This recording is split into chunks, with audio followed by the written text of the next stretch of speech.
10월 28일 미국 캘리포니아의 한 회의실. 기자들이 질문을 던졌고 일론 머스크는 단 한 문장으로 세계를 멈춰 세웠다. AIO 작업은 삼성과 TSMC 두 회사가 함께할 것입니다. 그 순간은 짧았지만 그 여파는 거대했다. 단 한 사람의 목소리가 세계 반도체 산업의 균형을 뒤흔든 것이다. 30년 동안 철옹성으로 불리던 TSMC의 독점 구조가 그 한마디로 금이 갔다. 그리고 그 금이 향한 방향은 분명했다. 바로 대한민국이었다. 머스크의 발언은 단순한 협력 발표가 아니었다. 그것은 세계 기술 패권의 무게추가 이동하고 있음을 공식적으로 선언한 것이다. 지금까지 미국이 설계하고 대만이 생산하며 일본이 소재를 제공하던 삼각 구조는 이 한 문장으로 균열을 맞았다. 그리고 그 틈을 정확히 파고든 나라가 한국이었다. 미국은 여전히 자국 내 반도체 제조 보응을 외치지만 실제 생산력과 기술력의 실질적 중심은 더 이상 애리조나가 아니라 서울과 평택, 그리고 텍사스의 삼성 테일러 공장으로 옮겨가고 있다. 세계는 그동안 TSMC를 무조건적 신뢰의 상징으로 여겨왔다. 하지만 신뢰란 기술이 아니라 결과로 입증되는 법이다. 애리조나 공장은 인건비 급등과 공급망 지연으로 난항을 겪었고 이나노 공정은 일정이 2번이나 미뤄졌다. 반면 삼성의 테일러 공장은 이미 가동률 90%를 넘기며 3나노 양산에 성공했다. 머스크가 굳이 기자들 앞에서 삼성이 TSMC보다 앞서 있다고 발언한 이유가 여기에 있다. 이것은 외교적 립서비스가 아니라 기술적 판단이었다. 삼성은 단순히 또 하나의 파운드리가 아니다. 삼성의 기술력은 통합형 반도체 생태계라는 점에서 TSMC와 완전히 다르다. TSMC가 설계받은 칩을 찍어내는 생산 공장이라면 삼성은 설계부터 패키징, 테스트, 그리고 메모리까지 아우르는 종합 시스템이다. 다시 말해 삼성은 반도체 생태계의 제조자이자 지휘자다. 이런 구조적 차이가 결국 테슬라의 선택을 이끌었다. 테슬라의 자율주행, 로봇, AI 서버는 더 이상 단순히 GPU의 성능에 의존하지 않는다. 연산과 기억, 데이터와 학습이 하나의 통합 회로로 작동해야 한다. 그리고 그 통합의 기술을 가진 나라는 단 하나, 대한민국이다. 일본은 여전히 소재 강국이라는 과거의 영광에 매달려 있다. 하지만 그 소재를 누구를 위해 쓰고 어떤 체계 속에 조립하느냐가 관건이다. 일본의 소재 기업들은 여전히 분절적이고 폐쇄적이다. 반면 한국은 삼성 하이닉스 한화 LG 이노텍으로 이어지는 유기적 산업 사슬을 구축했다. 이 사슬은 단순한 부품 협력망이 아니라 기술 주권을 수호하는 방어선이다. 중국은 아직까지 복제와 조립의 한계를 넘지 못하고 있으며 미국이 만든 칩 규제망 속에서 점점 더 기술 고립을 자초하고 있다. 결국 기술의 경쟁은 돈이 아니라 정확성과 신뢰성의 싸움으로 귀결되고 있고 그 싸움에서 한국은 이미 표준을 제시하고 있다. 머스크의 한마디는 한국에게 단순한 상징 이상의 의미를 가진다. 그것은 미래 공급망의 재편이 한국 중심으로 이동하고 있음을 세계가 공인한 순간이었다. 테슬라의 차세대 두뇌 AIO가 한국 기술로 만들어진다는 것은 자율주행의 핵심 신경망이 서울의 반도체에서 시작된다는 뜻이다. 이 변화는 단순한 산업 협력 이상의 사건이다. 미국의 AI 패권은 더 이상 자국 중심이 아니라 한국을 필수축으로 포함하지 않으면 완성될 수 없게 되었다. 이제 문제는 명확하다. 왜 하필 지금 삼성인가? 그 답은 한국이 지난 10년간 쌓아온 기술 주권의 축적에 있다. 위기가 닥칠 때마다 분사를 외쳤던 시장의 목소리 대신 삼성은 한길을 걸었다. 메모리와 시스템 반도체의 융합. 이재용 회장은 수익보다 생태계를 택했다. 그 결과 삼성은 단순히 반도체 회사가 아니라 AI 시대의 신경망 국가를 대표하게 되었다. 머스크가 이 선택을 한 이유는 단 하나다.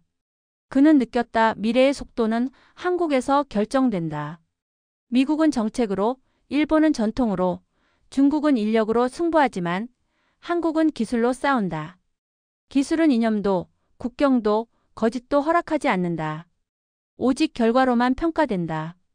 그리고 지금 결과는 명확하다. TSMC의 독점은 깨졌다. AI의 심장은 서울에서 다시 뛰기 시작했다.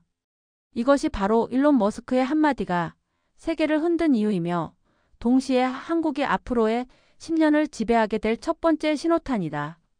TSMC는 오랫동안 세계의 공장이라 불렸다. 파운드리 시장 점유율 90%, 애플, 퀄컴, 엔비디아 등 모든 글로벌 팹리스가 대만, 타이난과 신주에 줄을 섰다. TSMC가 없으면 세상은 멈춘다.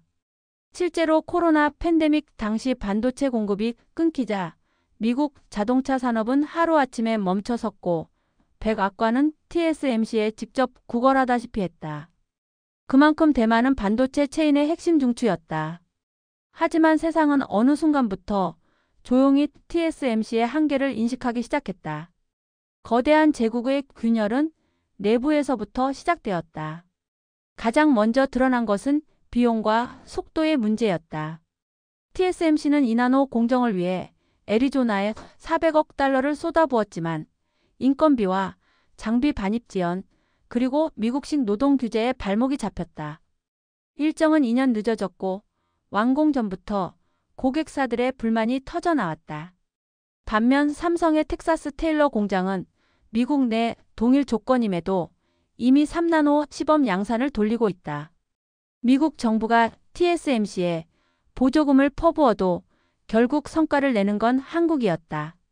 기술이 정치의 도구가 되는 순간 효율은 사라진다. 머스크가 그걸 가장 먼저 읽었다. 두 번째 균열은 유연성의 부재였다. TSMC는 지나치게 애플 중심 구조로 고착화되었다. 전체 생산의 절반 이상이 애플의 칩에 집중되면서 신흥 AI 고객을 빠르게 수용할 여력이 줄어들었다. 반면 삼성은 테슬라, 엔비디아, 퀄컴으로 고객 포트폴리오를 다변화하며 시장 변화에 따라 설계와 패키징을 동시에 조정할 수 있는 IDM 체계를 완성했다. 한 기업의 성공은 기술력보다 생태계의 유연성에 달려있다. 일본이 과거 워크맨의 영광을 잃은 이유도 생태계를 진화시키지 못했기 때문이다. TSMC의 구조적 고착은 결국 대만이 가진 최대 리스크로 드러났다. 세 번째는 정치화된 기술의 위험성이었다. 미국은 중국 견제를 이유로 대만을 기술 전초기지로 삼았지만 그 선택은 역설적으로 대만의 기술 독립성을 약화시켰다. 기술이 미국의 승인 없이는 이전될 수 없고 설비도 미국 장비 의존도가 80%를 넘는다. 이는 곧 TSMC가 자율적 기업이 아니라 정치적 자산으로 변했다는 뜻이다. 반면 삼성은 미국의 전략적 동맹국임에도 불구하고 기술 주권 면에서는 완전한 독립 구조를 갖고 있다. 핵심 장비를 일본, 네덜란드와 공동 개발하고 공정 알고리즘을 자체 설계한다. 한국의 반도체 산업은 협력 속 자율성이라는 독특한 체질을 지녔다. 바로 그 점이 미국과 대만의 관계와는 본질적으로 다르다. 이제 세계는 TSMC의 시대에서 삼성의 체제로 이동하고 있다. 과거에는 대만이 미국의 명령을 받아 생산하고 일본이 소재를 공급하고 한국이 조립하던 구조였다. 그러나 지금은 한국이 그 모든 단계를 흡수해 완결형 산업국가로 진화했다. 이것은 단순한 산업 경쟁이 아니라 문명 구조의 변환이다. 중국은 여전히 저가 조립에 묶여 있고 일본은 관료적 느림보로 스스로의 기술 혁신을 질식시켰다. 반면 한국은 위기 속에서 속도를 선택한 나라였다. 속도는 단순한 생산성이 아니라 생존의 방식이다. TSMC는 여전히 세계 1위라 불리지만 이미 체질은 무너지고 있다. 그들은 기술력보다 브랜드 이미지로 버티고 있고 세계는 그 허상을 서서히 간파하고 있다. 반면 삼성은 조용히 그러나 정확하게 시장을 잠식하고 있다. 지금의 흐름은 주가로는 아직 완전히 드러나지 않지만 기술 공급망 안에서는 이미 판도가 바뀌었다. 테슬라의 AIO와 AI6, 엔비디아의 GPU, 그리고 퀄컴의 차세대 모바일 칩까지 모두가 삼성의 문을 두드리고 있다. 일론 머스크는 결코 감정으로 움직이는 경영자가 아니다. 그는 철저히 데이터를 기반으로 미래를 설계하는 인물이다. 그가 테슬라, 스페이스X, 뉴럴링크, 스타링크를 통해 구축해온 제국은 모두 하나의 원칙 위에서 작동한다. 가장 효율적인 기술을 가진 곳과 손잡는다. 머스크가 삼성과 손을 잡은 이유는 단순했다. 효율, 신뢰성, 그리고 확장성 이 세 가지를 동시에 충족시킬 수 있는 유일한 기업이 삼성뿐이었기 때문이다. 그는 수년간 TSMC의 기술력을 인정해왔다. 하지만 3나노 공정 이후 TSMC의 한계는 분명히 드러났다. 전력 효율이 떨어지고 생산 단가가 높아지며 미국 내 생산 라인에서는 품질 편차까지 발생했다. 테슬라의 AI 시스템은 전력 효율이 1%만 떨어져도 차량 전체의 자율주행 안정성이 흔들린다. 머스크에게 그건 단순한 오차가 아니라 사고의 위험이다. 반면 삼성의 GA-H8 올 어라운드 구조는 같은 조건에서 전력 효율을 20% 이상 향상시키고 발열은 15% 줄였다. 테슬라의 데이터 분석팀은 테스트 결과를 보자마자 결론을 내렸다. 이건 TSMC가 아닌 삼성이어야 한다. 머스크의 판단은 기술에만 기반한 것이 아니었다. 그는 체계의 유연성을 보았다. TSMC는 완벽한 생산 체계지만 지나치게 폐쇄적이다. 고객이 설계 변경을 요청해도 일정 기간이 지나야 반영되고 긴급 생산 라인을 돌리기 어렵다. 하지만 삼성은 공정의 모듈화를 통해 설계 변경이 발생해도 실시간으로 공정 조정이 가능하다. 머스크에게 이는 단순한 속도의 문제가 아니라 AI가 스스로 학습하고 진화하는 시대의 리듬에 맞춘 생산 방식이었다. 테슬라의 칩은 매달 새로운 데이터에 맞춰 업그레이드 되어야 한다. 그 변화의 속도를 감당할 수 있는 곳은 오직 삼성뿐이었다. 여기에 더해 머스크는 한국이라는 나라의 정치적 중립성과 기술적 신뢰성을 평가했다. 미국, 중국, 유럽이 서로 견제하며 첨단 반도체 전쟁을 벌이는 상황에서 한국은 기술을 통해 신뢰를 쌓았다. 한국의 반도체는 어느 진영에도 종속되지 않으면서 어느 진영보다도 빠르고 정확했다. 중국은 여전히 기술 복제에 머물러 있고 일본은 신중함이라는 미명 아래 속도를 잃었다. 반면 한국은 신뢰는 기술로 쌓고 기술은 속도로 증명한다는 철학으로 움직였다. 머스크가 보기에 이것이 바로 21세기의 생존 방식이었다. 그는 테슬라 내부 회의에서 이렇게 말했다고 전해진다. AIO는 단순한 칩이 아니다. 이것은 우리 두뇌의 확장이다. 그리고 그 두뇌를 맡길 수 있는 곳은 단 한 곳, 삼성이다. 이 발언이 보도되지는 않았지만 업계 관계자들은 모두 알고 있었다. 삼성은 단순한 협력 업체가 아니라 테슬라의 신경망을 함께 설계하는 공동 두뇌로 격상된 것이다. 머스크는 단순한 생산 파트너를 찾은 것이 아니라 AI 혁신의 동반자를 선택한 셈이다. 여기서 주목할 것은 머스크의 전략이 단기적 이익을 추구하지 않는다는 점이다. 그는 언제나 지금보다 10년 뒤를 본다. 테슬라가 단순히 자동차 회사가 아니라 거대한 AI 로봇 네트워크 기업으로 진화하고 있음을 고려하면 머스크가 삼성에 눈을 돌린 것은 필연이었다. 한국의 반도체 산업은 이미 메모리 중심 구조를 넘어 지능형 시스템 반도체 시대로 전환 중이다. 이는 테슬라의 로봇 택시, 휴머노이드, AI 서버가 필요로 하는 모든 조건을 충족시킨다. 중국이 만든 칩은 빠르지만 불안정하고 일본이 만든 칩은 정교하지만 느리다. 그러나 한국의 칩은 정확하고 빠르다. 그 단순한 진실이 머스크의 계산을 바꿨다. AI 시대의 본질은 하드웨어의 숫자가 아니라 신뢰 가능한 데이터의 흐름이다. 머스크는 그 흐름의 중심에 한국을 두었다. 2023년 여름 텍사스주의 한적한 도로를 따라 들어가면 끝없이 펼쳐진 황무지 한가운데 거대한 구조물이 모습을 드러낸다. 바로 삼성전자의 테일러 파운드리 공장이다. 외형은 평범한 산업단지 같지만 내부에서는 미래 산업의 두뇌가 조용히 만들어지고 있었다. 그리고 그곳에 비밀리에 드나드는 인물들 중엔 테슬라의 고위 기술진도 포함되어 있었다. 공개된 계약은 없었다. 그러나 2023년 8월 미국 연방통신위원회 FTC 보고서에 테슬라 샘성 조인트 AI 액셀러레이터 테스트라는 한 줄이 등장하면서 세상은 움직이기 시작했다. 이 한 줄의 문장은 이후 세계 반도체 산업의 새로운 서막으로 기록될 것이다. 머스크는 이 협상을 비공개로 진행했다. 그는 공식보다 속도를 택했다. 테슬라 본사의 칩 설계팀이 직접 텍사스로 파견되어 삼성 엔지니어들과 함께 AIO의 프로토타입을 설계했다. 그들이 사용한 장비 중 일부는 기존 3나노보다 25% 향상된 전력 효율을 구현할 수 있는 2나노 GAA 시제품 라인이었다. 이는 공식 발표보다 한 단계 앞선 기술이었다. 삼성은 테슬라를 위해 기존 공정의 절반을 재배치했고 생산 라인을 거의 맞춤식으로 조정했다. 테슬라와 삼성의 협력은 단순한 주문 생산이 아니라 공동 개발의 형태였다. 즉, 테슬라의 두뇌는 삼성이 설계하고 삼성의 기술은 테슬라의 AI를 통해 진화하고 있었다. 이 협상은 단순히 산업의 경계를 허문 것이 아니라 기술 주권의 경계를 재정의한 사건이었다.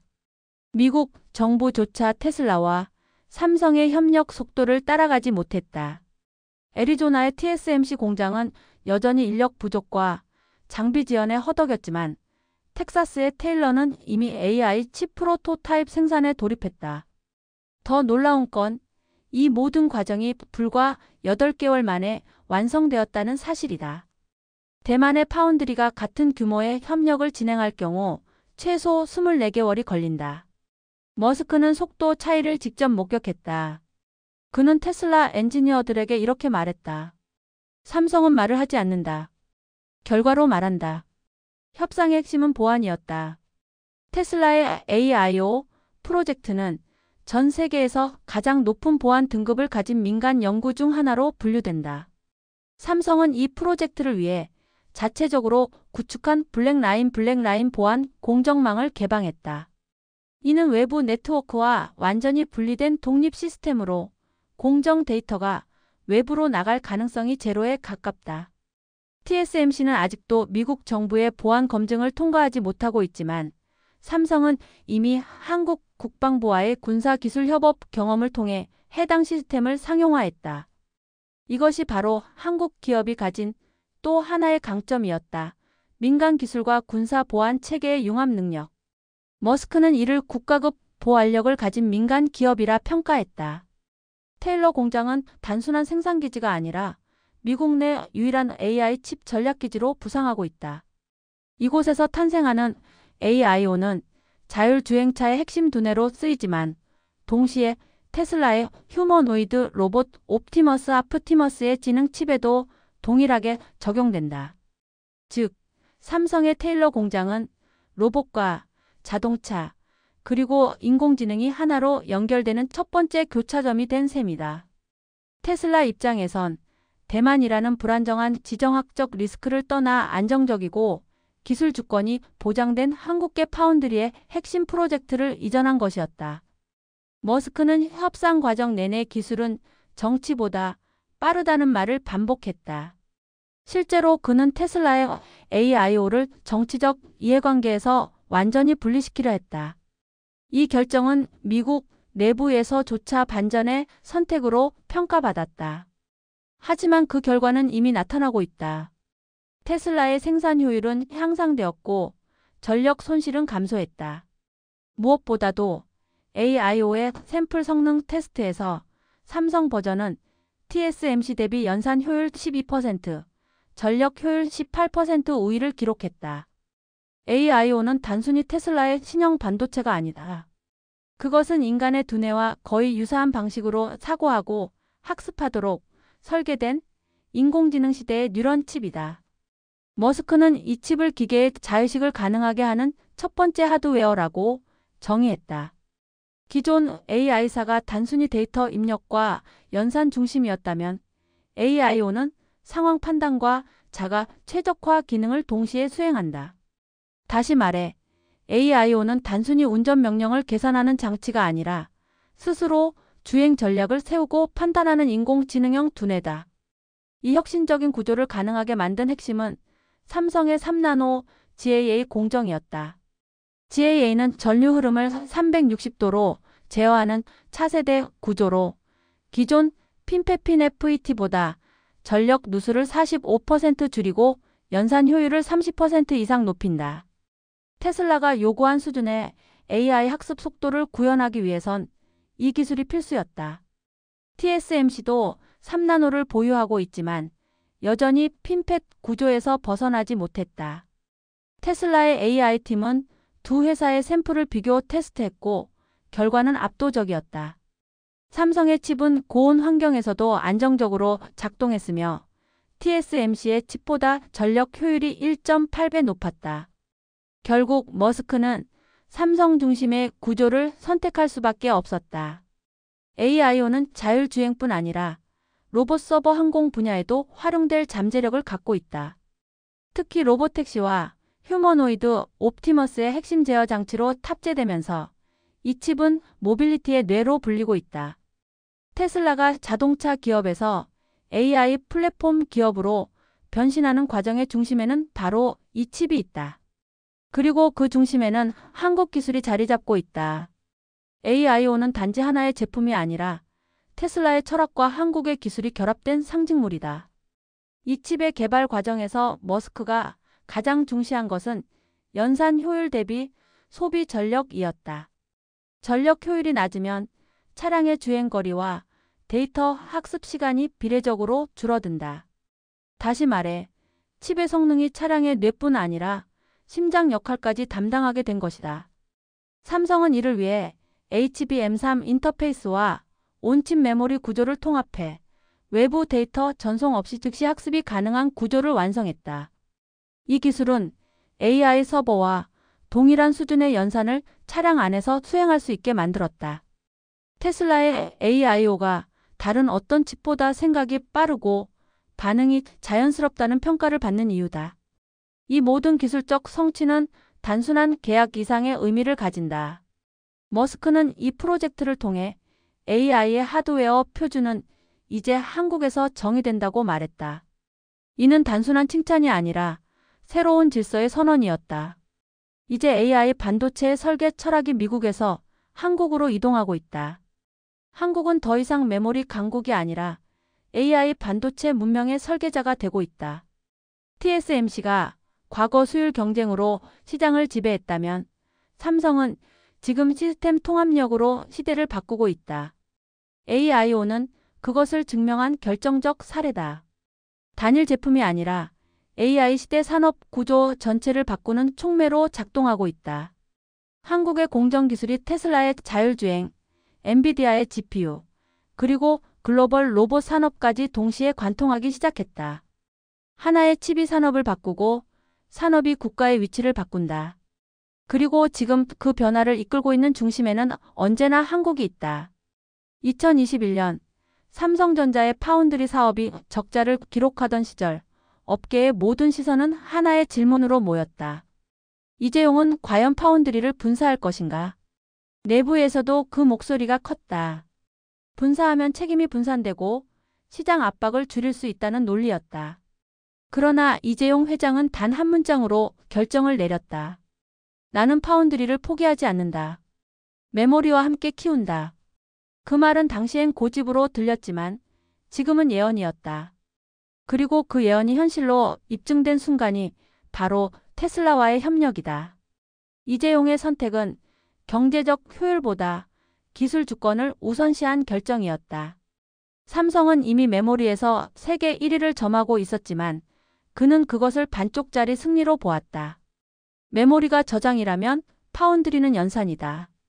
AI 시대의 본질은 이 두 기능의 융합에 있다. 따라서 어느 하나라도 외부 의존 상태에 놓인다면 기술의 중심은 다른 나라로 넘어간다. 이재용은 이 단순하지만 본질적인 명제를 정확히 꿰뚫고 있었다. 그가 고집스럽게 통합을 주장한 이유가 바로 여기에 있었다.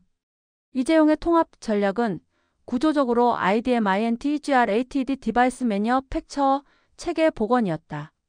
메모리, 시스템 반도체, 패키징, 소재까지 모두 하나의 생태계로 묶는 방식이다.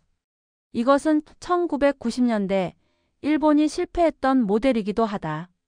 일본은 한때 DRAM과 시스템 반도체를 동시에 생산했지만 내부 분할과 관료적 경직으로 인해 자체 경쟁력을 잃었다.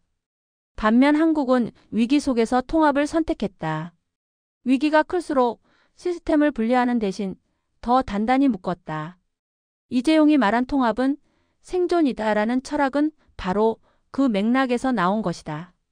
이 결정은 삼성 내부뿐 아니라 글로벌 시장의 인식까지 바꿨다.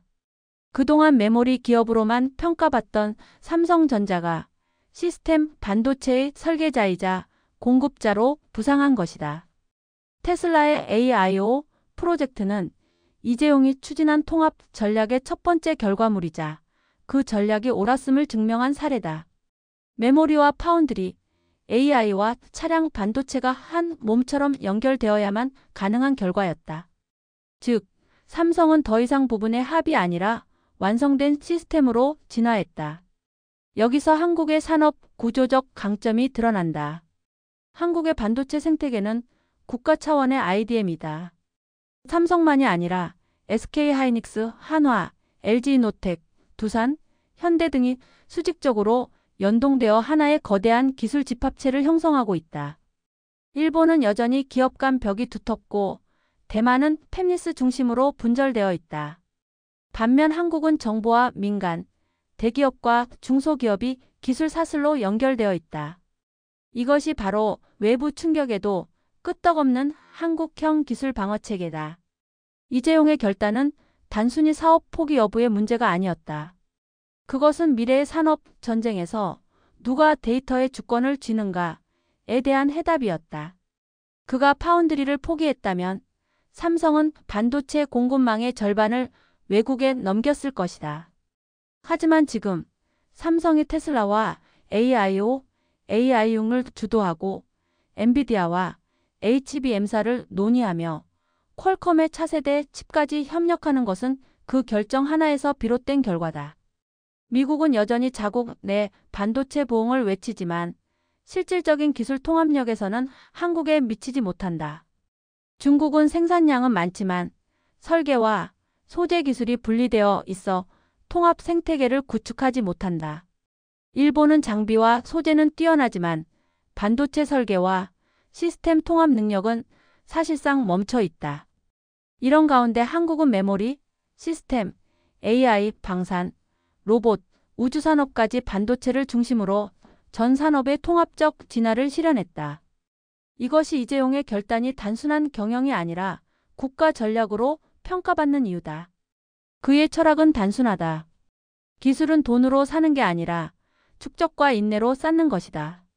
그리고 그 인내의 결과가 지금 전 세계 AI 산업의 중심에서 한국이라는 이름으로 빛나고 있다. 테슬라와 삼성의 협력 소식이 전해지자 TSMC 내부는 즉각적으로 대응 회의를 열었다.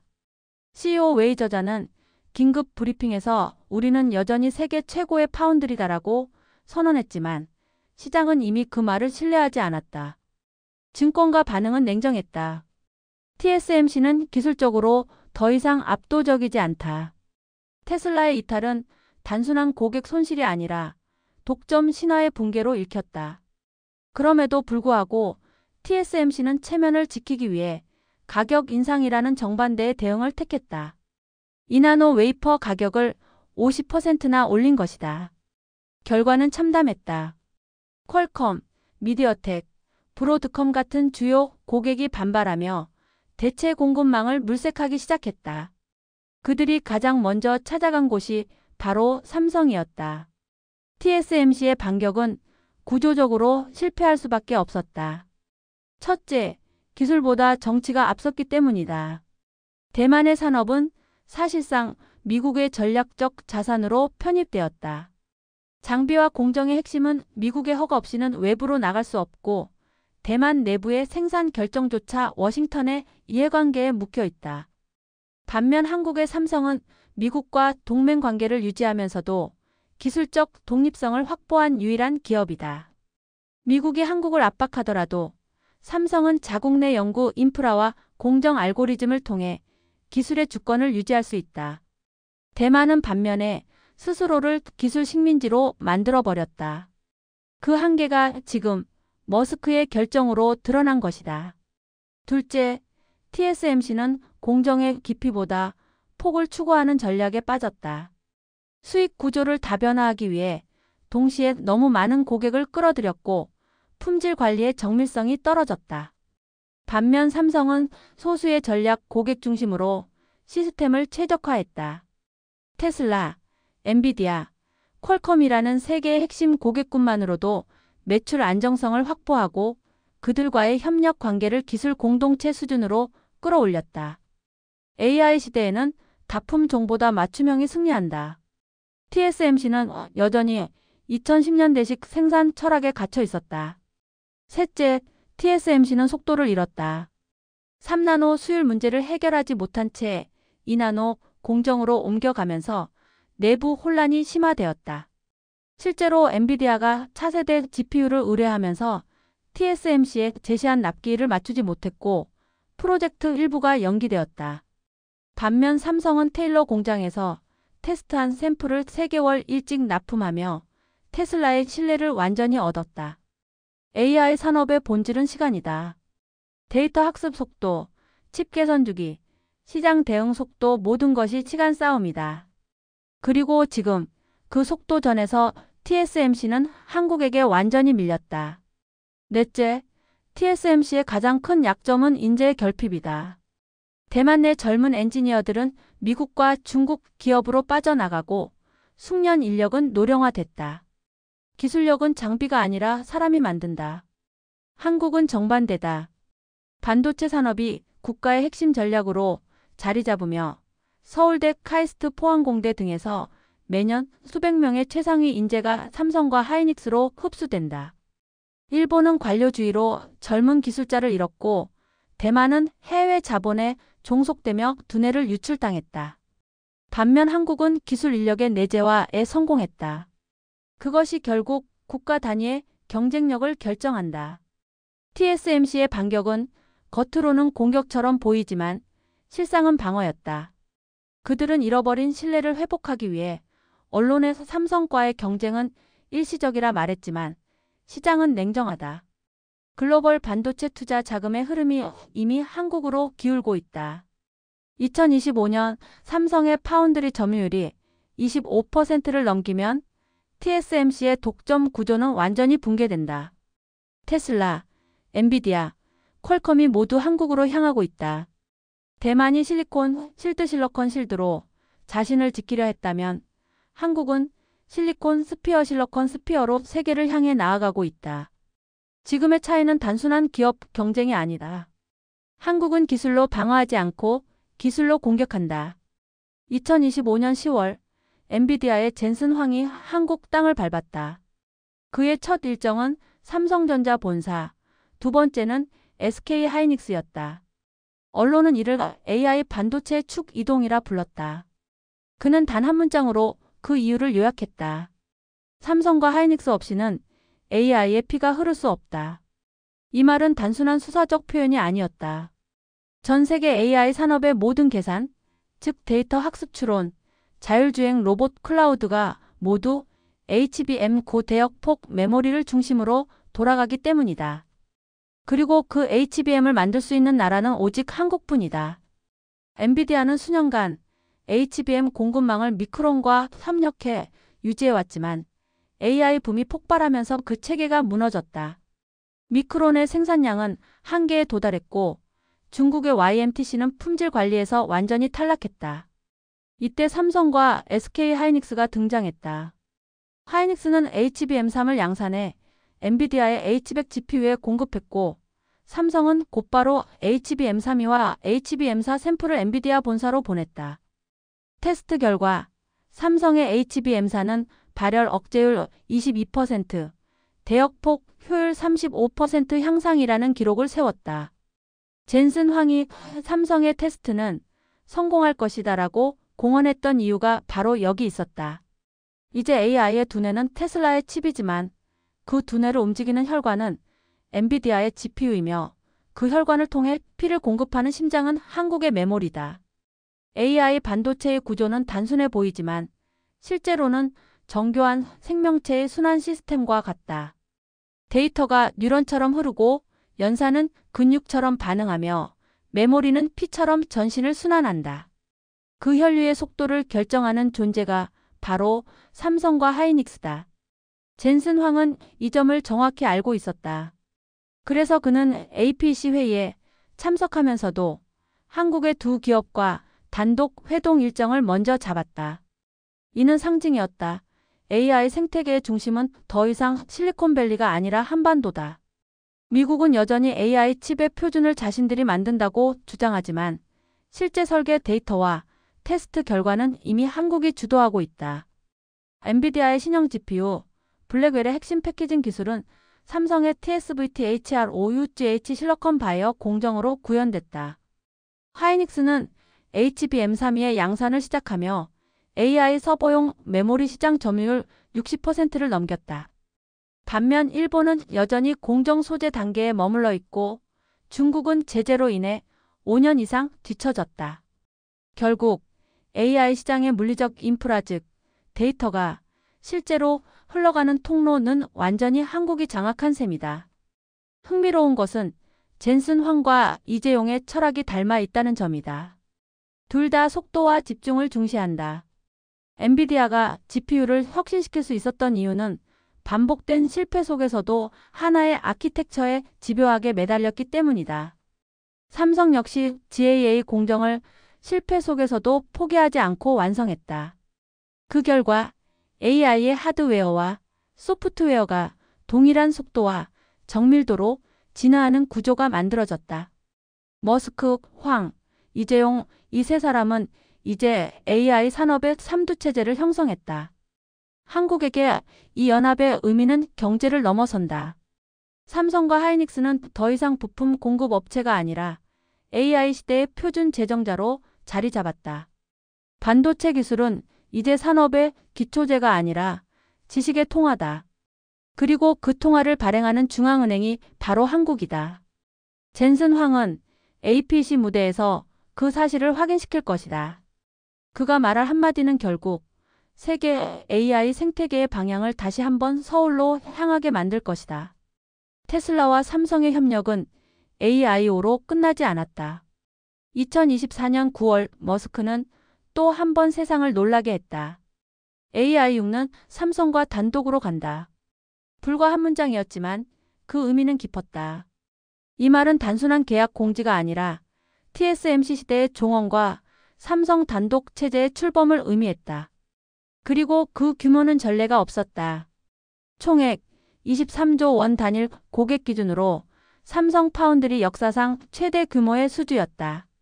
업계 관계자들은 이것은 단순한 수주가 아니라 반도체 산업의 패러다임이 이동한 사건이라 평가했다. AI6는 테슬라의 자율주행 5세대 플랫폼을 넘어 로봇과 인공지능 서버, 그리고 미래의 휴머노이드 네트워크까지 포괄하는 핵심 칩이다. AIO가 판단을 담당했다면 AI6는 학습을 담당한다. 머스크는 AI6을 기계의 기억과 본능을 결합하는 인류 최초의 칩이라 정의했다. 그리고 이 거대한 프로젝트를 오직 한 회사에 맡겼다. 그 이유는 단 하나였다. 삼성만이 메모리 패키징 파운드리의 모든 과정을 통합한 진정한 IDM 시스템을 갖고 있기 때문이었다. 이 계약을 계기로 삼성은 글로벌 AI 반도체 시장의 중심으로 부상했다. AI6의 생산 라인은 미국 텍사스 테일러 공장과 한국 평택 3라인에서 동시에 가동된다. 이는 공급망 안정성 측면에서도 완벽한 전략적 배치였다. 미국은 자국 내 생산이라는 명분을 얻었고 한국은 기술 중심의 실질적 지휘권을 유지했다.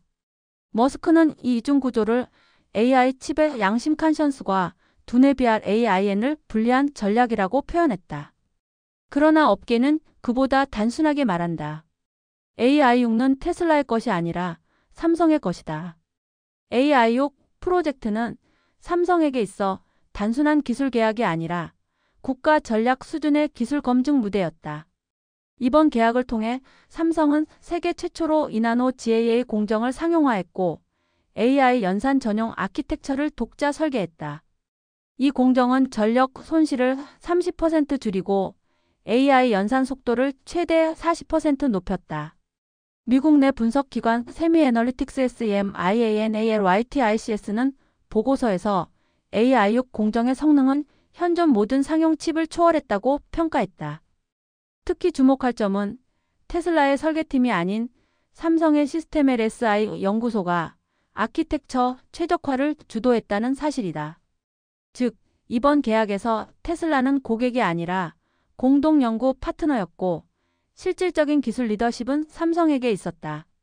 AI6의 의미는 군사적, 산업적, 정치적으로도 크다.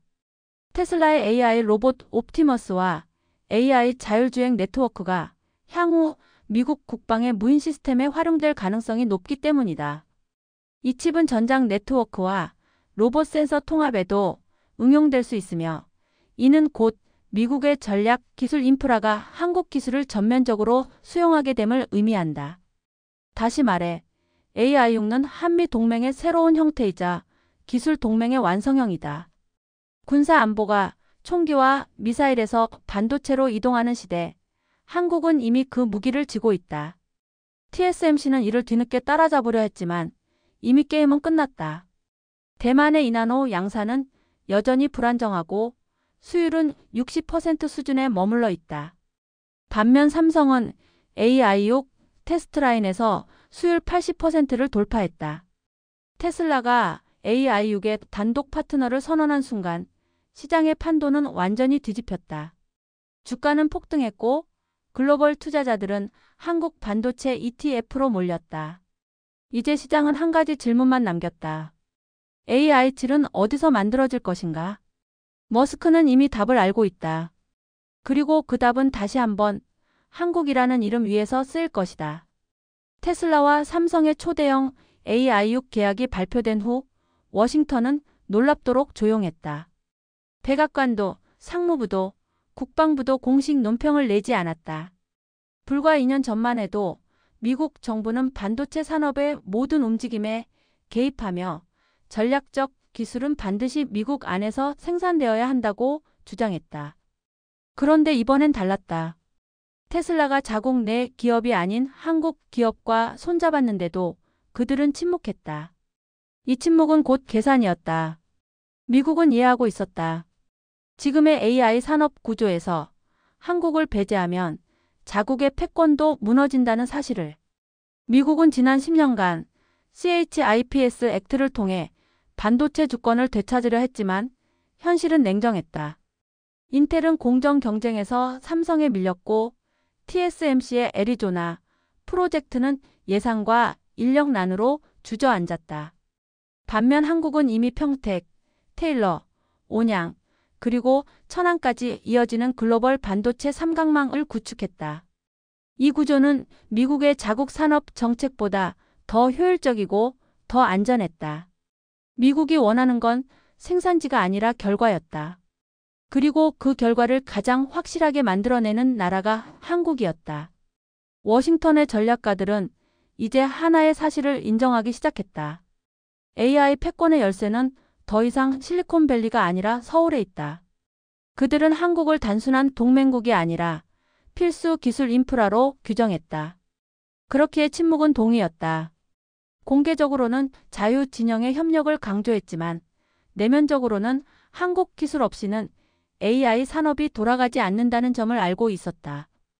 테슬라의 AI6 칩, 엔비디아의 GPU, 구글의 TPU 그 모든 핵심 부품의 심장에는 한국의 반도체가 들어간다. 미국의 AI 혁신은 한국의 기술 위에 세워진 것이다. 하지만 미국은 동시에 불안을 느끼고 있었다. 기술의 축이 한국으로 기울어질수록 자국 내 생산 기반이 약해진다는 현실 때문이다. 그래서 미국은 정책적으로 한국을 견제하지 않으면서도 통제 가능한 동맹으로 묶어두려 한다. 반도체 지원금, 공동연구, 기술표준 협의체 같은 이름으로 포장된 이 정책의 본질은 한국을 파트너로 두되 중심으로 두지는 않는다는 것이다. 그러나 현실은 이미 다르다. 한국의 기술력은 더 이상 누군가가 조율할 수 있는 수준을 넘어섰다. 미국이 아무리 표준을 주도하려 해도 실제 시장의 표준은 삼성이 만든다. 이 상황을 미국의 전략가들은 통제할 수 없는 파트너십 비하인드 컨트롤이라 부른다. 과거에는 일본이 그런 역할을 했지만 지금의 일본은 정치적으로 미국을 따라가며 산업 경쟁력을 잃었다. 반면 한국은 기술적 자율성을 유지하며 미국과의 협력을 대등한 거래로 만들었다. 테슬라의 AI6 프로젝트가 그 대표적 사례다. 미국 기업이지만 미국 정부의 통제 밖에서 한국 기술에 의존하고 있다. 이는 단순한 산업 구조 변화가 아니라 글로벌 기술 질서의 패권 균형이 한국을 중심으로 재조정되고 있다는 신호다. 중국은 이 상황을 가장 두려워한다. 미국이 기술을 봉쇄하면 한국이 대체하고 한국이 생산하면 미국이 의존한다. 한국은 AI 산업에서 미중 갈등을 대체 불가능한 허브로 전환시켰다. 이것이 바로 기술 외교의 본질이다. 미국이 입을 다문 이유는 단순하다. 지금 한국을 잃으면 AI 시대의 주도권을 통째로 잃게 되기 때문이다. 따라서 워싱턴의 침묵은 무지가 아니라 전략적 굴복이었다. 오늘날 기술 주권이라는 단어는 단순한 산업 용어가 아니다. 그것은 곧 국가의 생존력이다. 20세기에는 석유가 권력의 원천이었다면 21세기에는 반도체가 그 자리를 대신했다. 그러나 반도체 중에서도 AI 반도체를 지배하는 국가는 이제 데이터의 신을 다루는 것과 다름없다. 미국이 군사력으로 세계를 지배했던 시대는 끝났고 이제는 데이터를 해석하고 제어하는 나라가 세계의 구조를 설계한다. 이 패권의 중심에 한국이 있다. 삼성전자는 메모리에서 시작해 시스템 반도체, AI 칩, 그리고 패키징과 통신 인프라까지 아우르며 완전한 수직 통합 체계를 갖췄다. 이 체계는 단순히 기업의 경쟁력이 아니라 국가 단위의 기술 자립 구조다. 한국은 이 구조를 통해 세계 어떤 강대국의 기술 압박에도 스스로를 방어할 수 있는 능력을 확보했다. 중국은 양적 생산은 빠르지만 미세 공정 설계 기술을 확보하지 못했다. 일본은 소재 강국이지만 반도체 생태계 전체를 통제하지 못한다. 미국은 반도체 설계의 중심을 쥐었으나 실제 생산 역량이 약하다. 그러나 한국은 설계와 생산, 메모리와 연산, 하드웨어와 네트워크를 하나의 국가적 생태계로 묶어낸 유일한 나라다. 이 통합 구조가 곧 기술 주권의 본질이다. 주권이란 단순히 국경을 지키는 것이 아니라 스스로 기술을 설계하고 만들고 통제할 수 있는 힘을 의미한다. 그 어떤 외부 변수에도 흔들리지 않는 자급 구조, 그것이 진정한 의미의 독립이다. 한국은 30년간 그 체계를 조용히 그러나 집요하게 완성해왔다. 위기 때마다 분사 대신 통합을 택했고 단기 이익보다 장기 생태계를 구축했다. 그래서 한국은 이제 기술의 수입국에서 표준국으로 변모했다. 삼성의 파운드리와 SK 하이닉스의 메모리, 그리고 한화의 위성 네트워크 기술이 결합되며 한국은 하늘과 지구, 그리고 디지털 세계를 하나로 연결하고 있다. 단일 기업이 아니라 국가가 전체 기술 스택을 소유한 유일한 사례다. 이것은 단지 산업 모델이 아니라 기술 자주권을 바탕으로 한 새로운 형태의 국가 안보 구조다. 미국이 실리콘 동맹을 이야기할 때 그 핵심에는 항상 한국이 있다. 한국이 빠진 동맹은 구조적으로 완전하지 않다. 이러한 기술 주권은 경제뿐 아니라 전략적 억제력을 만든다. 한국이 파운드리 공급망의 일부만 통제해도 글로벌 AI 기업들의 일정은 모두 한국의 생산 캘린더에 맞춰 돌아간다. 이것은 총 한 발 쏘지 않고도 세계를 움직이는 무형의 힘이다. 과거 군사력의 시대에는 군함과 미사일이 국가의 억제력이었다면 지금은 공정 노드 하나가 그 역할을 대신한다. 그 노드를 누가 설계하고 누가 제어하느냐가 현대의 패권을 결정한다. 삼성이 보여준 기술 통합력은 결국 한국이라는 국가의 외교적 자산이 되었다. APC, G7, NATO 어느 회의에서도 한국의 이름이 빠지지 않는 이유가 여기에 있다. 각국이 한국의 협력을 얻기 위해 경쟁하고 한국은 기술을 통해 외교의 무게를 조정한다. 이제 기술은 무기이자 외교의 언어이며 국가 정체성의 뿌리다. 한국은 세계 최초로 이 세 가지를 동시에 지배할 수 있는 위치에 도달했다. 이것이 바로 기술 주권의 본질이다. 그것은 정치가 아닌 결과로 증명되며 돈이 아닌 시간과 인내로 쌓인다. 그리고 지금 그 결실을 현실로 보여주는 국가는 오직 대한민국뿐이다. 머스크가 처음부터 삼성만을 택한 것은 아니었다. 그는 철저한 실험주의자다. 테슬라의 AIO와 AI6 프로젝트 초기 머스크는 TSMC와 삼성 두 곳에 동시에 설계 샘플을 맡겼다. 겉보기에는 단순한 위험 분산이었지만 실제로는 양손 전략 더블 암 스트래터지이었다. 즉, 두 기업을 경쟁시켜 미래의 기준을 결정하려는 계산이었다. 그는 기술자들에게 누가 더 빠르고 더 정확하게 더 조용히 결과를 내는지 확인하라고 명령했다. 결과는 명확했다. 테슬라 내부 기술 보고서에 따르면 삼성의 2나노 GAA 샘플은 TSMC 2나노 대비 연산 효율 17% 향상, 전력 손실 21% 감소, 열 안정성 25% 개선을 기록했다. 테슬라가 삼성으로 기울어진 이유는 단순한 숫자 이상의 문제였다. 그것은 기술 철학의 차이였다. 머스크는 AI 시대의 반도체를 단순한 하드웨어로 보지 않았다. 그는 이를 생각하는 구조물, 즉 자율 시스템의 핵심 유기체로 봤다. 이런 철학을 구현하기 위해서는 기술 파트너가 기계적 생산자가 아니라 공동 설계자여야 했다. TSMC는 여전히 고객이 주는 도면을 받아 그대로 생산하는 수탁업체 모델을 벗어나지 못했다. 반면 삼성은 설계 단계부터 테슬라 엔지니어와 협업하며 공정 알고리즘을 함께 수정하고 최적화했다. 이 과정에서 머스크는 삼성이 단순한 제조사가 아니라 AI 신경망 구조의 일부가 될 수 있음을 확인했다. 테슬라가 파트너 대신 동맹이라는 단어를 쓰기 시작한 시점이 바로 그때였다. 이 양손 전략은 머스크에게 커다란 인사이트를 남겼다. 그는 이후 내부 회의에서 AI 반도체 시장은 이미 설계보다 생산 속도가 중요하다. 설계를 잘하는 나라보다 빠르게 구현할 수 있는 나라가 승리한다고 말했다. 이 발언은 미국 언론에 의해 거의 다뤄지지 않았지만 사실상 AI 산업의 중심이 미국에서 한국으로 이동하고 있음을 머스크가 인정한 순간이었다. 테슬라가 추구하는 속도, 유연성, 그리고 혁신의 철학은 한국의 반도체 생태계와 정확히 맞아떨어졌다. 머스크의 이중 전략은 또 하나의 함의를 남겼다. 바로 AI 공급망의 정치적 중립화다.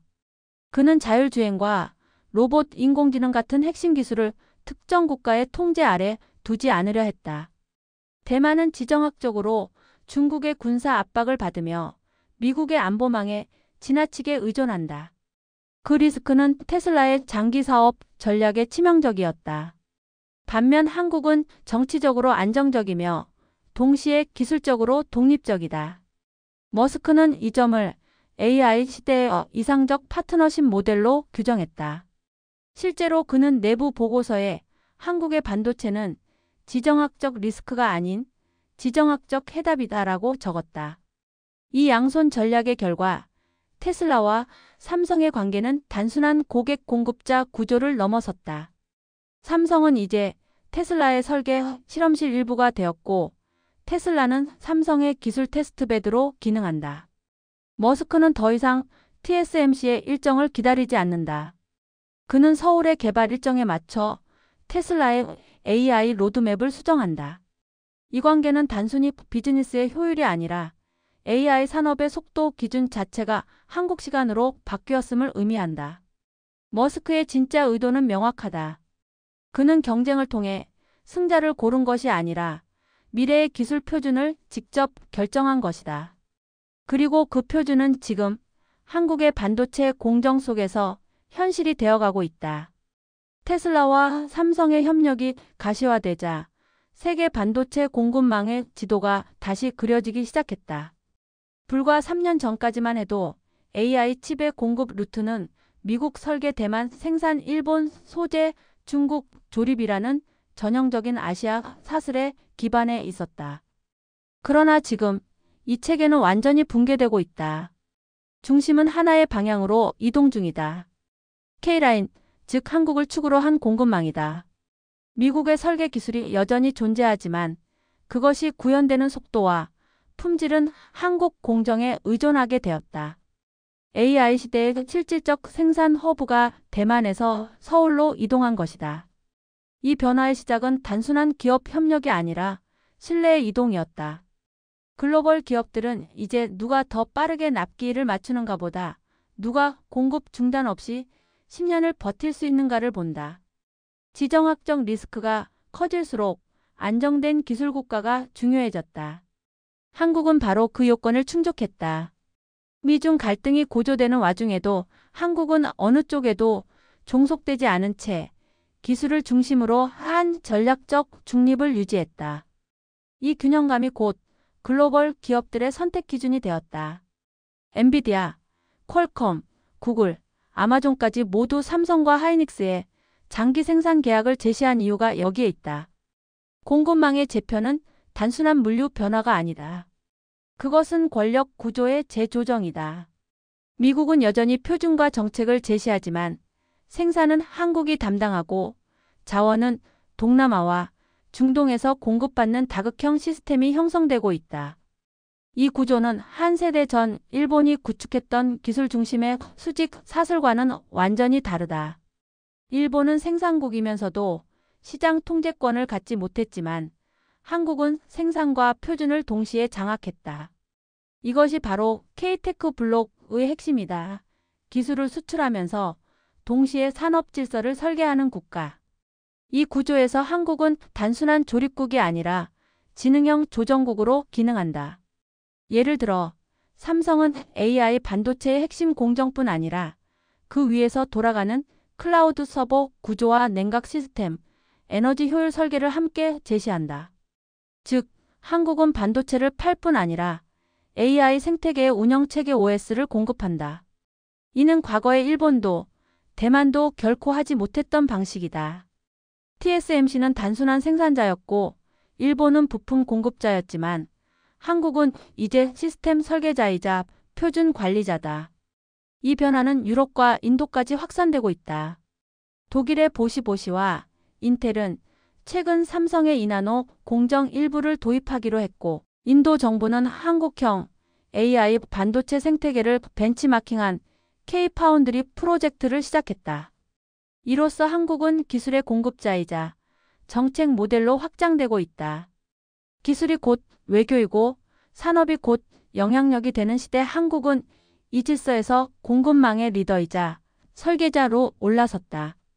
이 재편은 단순한 시장 변화가 아니라 문명적 전환이다. AI 반도체를 중심으로 세계는 다시 구조화되고 있다. 미국이 주도하던 기술 중심의 1국 체제는 붕괴했고 한국은 그 틈을 이용해 새로운 기술 패권의 중력장을 형성했다. 이제 세계의 데이터와 자본, 그리고 신뢰가 동시에 한국을 향해 흐르고 있다. 이 흐름이 단순한 기술 확장이 아니라 산업과 외교를 하나로 묶는 K 전략의 완성판으로 발전하고 있다.